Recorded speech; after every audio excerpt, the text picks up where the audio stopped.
Welcome to Darkness Dreams. I'm going to tell you something that still makes my stomach turn when I remember it. Because I didn't just lose my roommate, I watched him get replaced. And the thing that took his place still knows my name. I moved into that apartment because it was cheap. That's it. No deep reason, no emotional backstory. Just a broke guy in a new city trying to survive. The listing was simple. 2-bedroom, shared kitchen, quiet building, no pets. The rent was so low, it felt illegal. When I asked the landlord why, he smiled like he was hiding something and said, "People just don't stay long." I laughed. I shouldn't have. My roommate's name was Ethan. He was already living there when I moved in. Tall, skinny, always wearing hoodies. Not creepy, just quiet. The first day I arrived, he helped me carry my bags without saying much. Then he said something weird. He pointed at my door and said, "If you hear knocking at night, don't answer." I laughed again. I said, "Bro, is this some horror movie rule?" Ethan didn't laugh. He just looked at me and said, "I'm serious." Then he went back to his room and shut the door. For the first week, nothing happened. No ghosts, no knocks, no shadows, just normal life. Ethan would cook noodles at 2 a.m. I'd come home late from work. We barely talked. But I noticed one thing. Every single night, Ethan locked his bedroom door from the inside. Not just locked, he would add a chair under the handle, like he was afraid something would walk in. One night around 3:11 a.m. I woke up. Not from a sound, not from a dream, just suddenly awake. My mouth was dry. My heart was racing like I'd been running. Then I heard it, a soft noise, like fingernails tapping wood. At first I thought it was in my head. Then it happened again. Tap, tap, tap. From the wall, not the door, the wall. I sat up in bed, staring at the darkness, and the tapping slowly moved. From the wall beside my bed, to the wall closer to Ethan's room, like something was crawling inside the walls. I got out of bed and walked to the hallway. The apartment was dead silent. Ethan's door was shut. But I saw something that made my blood turn cold. The chair he always placed under his handle was knocked over, and his door was slightly open. Just a crack, like someone had pushed it from the inside. I whispered, "Ethan?" No answer. I stepped closer, and I heard a sound coming from inside his room. A low, wet breathing noise, like someone trying to breathe through water. I should have backed away. I should have called the police. Instead, I pushed the door open. Ethan's room was dark, but I could see the shape of his bed.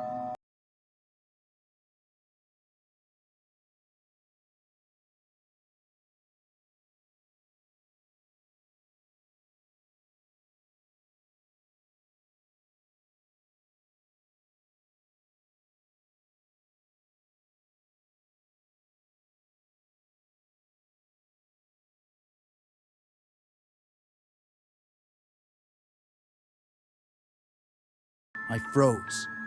Ethan's eyes looked wrong. They were open, but there was no life in them, like glass. He spoke, but his voice was off. Not his normal quiet voice. It sounded like someone else was speaking through him. He said, "You weren't supposed to see." I stepped back. My foot hit the chair.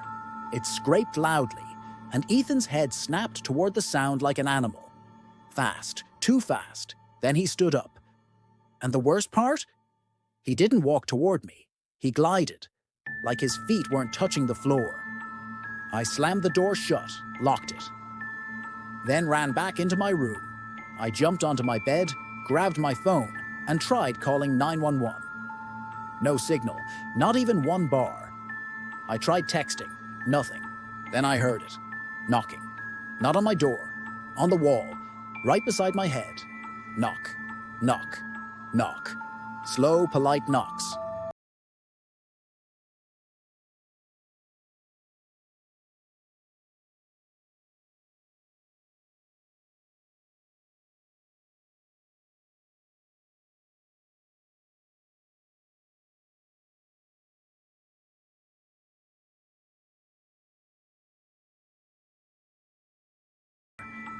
The knocking continued. Then it stopped. Silence. For a full minute. Then I heard something else. Scratching, like nails digging into drywall. And the scratching moved from the wall to my door. Then my doorknob slowly turned, even though I had locked it. It turned and turned until the lock clicked. My door opened. Just a little. A crack. And a voice whispered, "You let me in." I screamed and slammed the door shut. But it didn't matter, because the moment I slammed it, I heard Ethan laugh, right behind me. I spun around. My room was empty, but the closet door was open. I didn't remember leaving it open. And inside, something moved. Not a person, not a shadow, something that didn't fit right, like a body folded the wrong way. Then Ethan's voice came from inside the closet. "Don't worry, I'm still Ethan." I ran out of my room, straight to the front door. I didn't care if Ethan was behind me. I didn't care if I was barefoot. I grabbed the handle and yanked. It didn't open. The deadbolt was locked from the inside. But I didn't lock it. Then I saw the chain lock. It was hooked, like someone had locked it carefully, like they wanted me to stay. I turned around, and Ethan was standing at the end of the hallway, but his head was tilted, too far, almost sideways, and his arms were hanging longer than they should. He smiled again and said, "You can't leave until the swap is complete." I backed up. My mind was breaking. I said, "What are you?" Ethan blinked slowly, and his smile faded. Then he said calmly, "We live in the walls." He pointed at the ceiling, and the light above me flickered. Then I heard movement. Inside the ceiling, like crawling, like dozens of hands. Ethan whispered, "We copy what we need." I ran into the kitchen, grabbed a knife. Not because I thought it would help, but because I needed something, anything. I turned around. Ethan was standing in the doorway, still smiling. I held the knife up. He didn't react. He just stepped forward, and his shadow moved in the opposite direction. That's when I realized whatever was wearing Ethan's body was not connected to reality. Ethan spoke again, but this time, his voice changed mid-sentence, like two voices fighting to come out. "I tried to warn you." Then he suddenly screamed. Not a human scream, a wet, tearing sound. And his face started to move, like skin sliding over bone, like something underneath was pushing outward. I dropped the knife. I couldn't breathe. I couldn't think. And then, Ethan's eyes rolled back, and he whispered, "It's almost done." I don't remember how, but I ended up in the bathroom. I locked the door, sat on the floor, holding my knees, trying not to cry. Then I heard Ethan outside, softly, like he was begging, "Please, open the door." Then his voice cracked, and for the first time, it sounded like the real Ethan. He said, "I'm still here. Don't let it take you." My heart shattered, because now I didn't know. Was it the real Ethan, or the thing copying him? Then the bathroom mirror fogged up, even though there was no steam. A message appeared, like someone wrote it with a finger. "Look behind you." I turned around. Nothing.